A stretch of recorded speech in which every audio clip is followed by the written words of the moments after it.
Good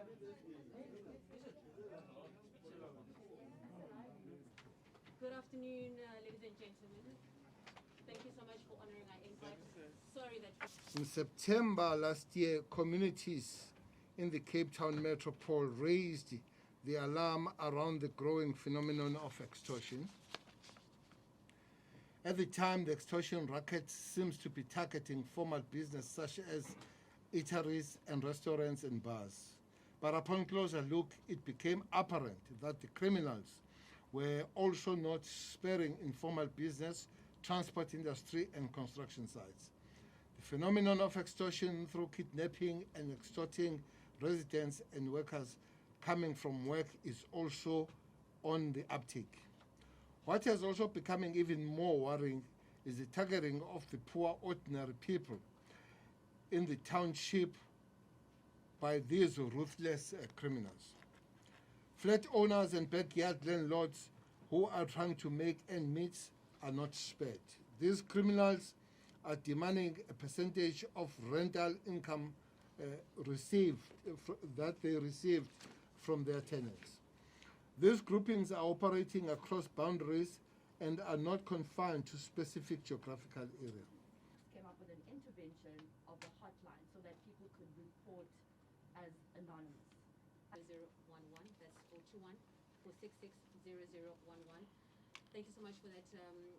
In response to the outcry, I engaged the provincial government, the City of Cape Town, the National Commissioner and the provincial SAPS management.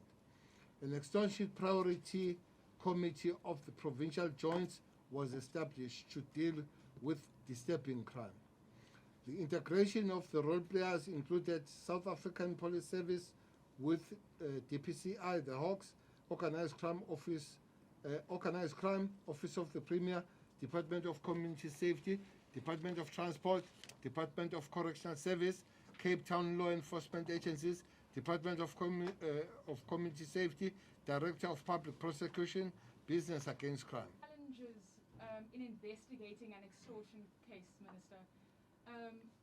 As the Minister indicated with regarding to the relationship, there is a very good relationship currently with the South African Police Services.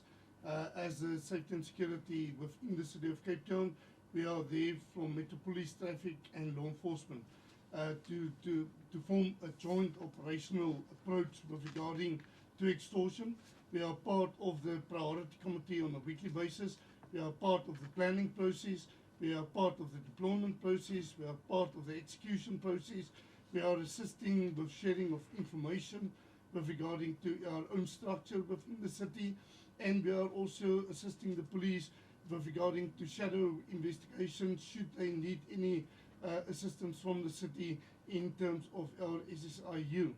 With regarding to the issue of intelligence, as was indicated in the meeting as well, that there's tactical intelligence that are just that can be shared just operationally, that will be part of our planning process, and that will not be shared by everybody within a particular meeting with the priority committee. And then there's a high-level overview information that's been provided by the SAPS intelligence in such an operation. So when you're getting to the information that is just utilized for operational purposes, that will be confidential and that will be dealt with in the operational environment as such. Now that there's a committee minister, who do we talk to? Can I get the contact details, the numbers and everyone that we can... We have moved from the soldiers. We're in the guys now. 8 of those guys are there. We'll be seeing them very soon. 8 of them. So that's encouraging that we have moved out from the foot soldiers to real staff.